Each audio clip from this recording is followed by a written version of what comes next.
Okay, so your seventh grade teachers got together and we'd like to let you know what the differences are in the map test that you're going to be taking very soon. Here are some of the changes. In English language arts, you're going to have something called a common stimulus, which means that you will have one story on the left-hand side of the screen and multiple questions on the right-hand side, but they're going to pop up one right after another. You might not even know that they've changed the question unless you're looking carefully. And also, they're trying to provide an authentic reading experience, which means instead of having a new passage every time you answer a question, that's why they're sticking with one story for about 3 questions. In math, you will note that the calculator is a little different, and they will be showing you this. And then there are 3 interactive items they're going to discuss. One is called the drag and drop, another is the click and pop, and then there's the hot spot. And a woman on the next screen will be showing you what these are all about. Let me find it for you. Here you go. So there's a few different categories that these new item types fall in. The first is a common stimulus item, which you'll find in your English language arts and reading assessments. There's graphing calculator items, which are available in math. And then items that have some interactive elements. You'll see a few of those names listed here. The drag and drop, a click and pop, as well as a hotspot. Those are all item types that will be available in all the content areas. So let's take a look at a common stimulus item. So this example is for an informational piece, and it's on the white-crowned sparrow. And this is at a metacognitive level, where it's asking the students to view the text from the outside, getting at a depth of knowledge at about a level 3. So you'll notice a few things here. And first of all, it's important to remind students that this is actually a new item. Common stimulus allow you to read one passage that's longer and answer several items that we can use to address different goal areas. So when they complete this item, it's just a quick flash of the screen, and the left side will freeze with the passage, and the right side will just change the question. So at first glance, to many students, they react and think, oh, I have the same item. But if they look carefully, they'll see that it's actually a different question. So this longer passages, it might seem like, oh, that's going to take a lot more time. Well, in fact, it's showing that it will decrease the time to take the assessment because they only are having to read one passage, and we're able to assess multiple items on that passage. So it's actually decreasing time. Overall, this is meant to provide a more authentic reading experience for students as well. Now I'm going to shift, and if you blink, you missed it, but we actually switch gears here, and we have a new question up on that right-hand side where our same informative text passage remains.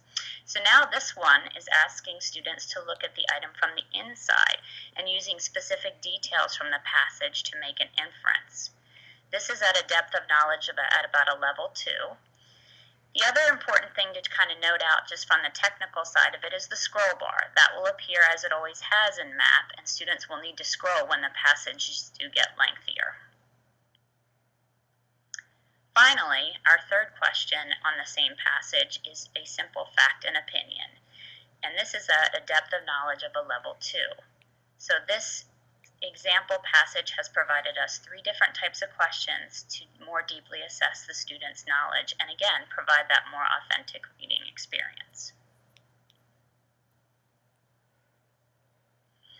So here's a peek at what the graphing calculator will look like. Common Core calls for the use of technology. So it will remain as always. If we're asking students to do some computation, no calculator will be available. However, if it's more of a reasoning or problem-solving question, the calculator may be available. This TI-84 Plus will be provided for items that go beyond the basic 4 functions of our standard calculator. Now you may look at this item and think, oh, I don't actually even need a calculator for this. And although that may be true, the language of the standard that the item was designed for allows it. So that's why the calculator would be available for these types of items. So now we're going to get into those more interactive items and the ones that the kids think are a lot of fun. So this first example, just as you'd think, is the drag and drop item sample. And this is simply where students are asked to put these visuals in order so they can complete a food chain. So again, although this is a science example, this is a feature that's going to be available in all the content areas as well. So they simply click and drag, and drop the items where they want. They can move them and rearrange them until they actually click the next button to go on. So this is a little more interactive and exciting for students, because think of this in a traditional multiple choice format. They simply would have had these 3 words listed in various order and had to choose the correct one. So now they can actually have a visual representation as well as the interactive piece. Next, we have a click and pop item, and it sounds just like it is. Students would simply click, in this example, on the word that would best complete the sentence. And they can click again, and the item will actually move out, and a new item would be replacing it. So they can change the item as often as they like. This is a feature that's similar to many software programs that children are already used to using, and it's also already used in our Map for Primary Grades assessments. So it'll be an easy transition for those students that are moving into standard map.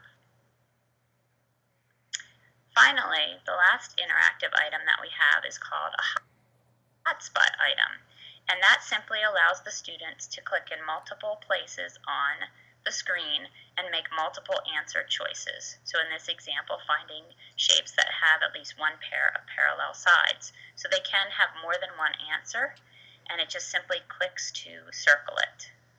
So And those are the changes that are going on in this year's maps. Good luck, try your best. We'll be there with you.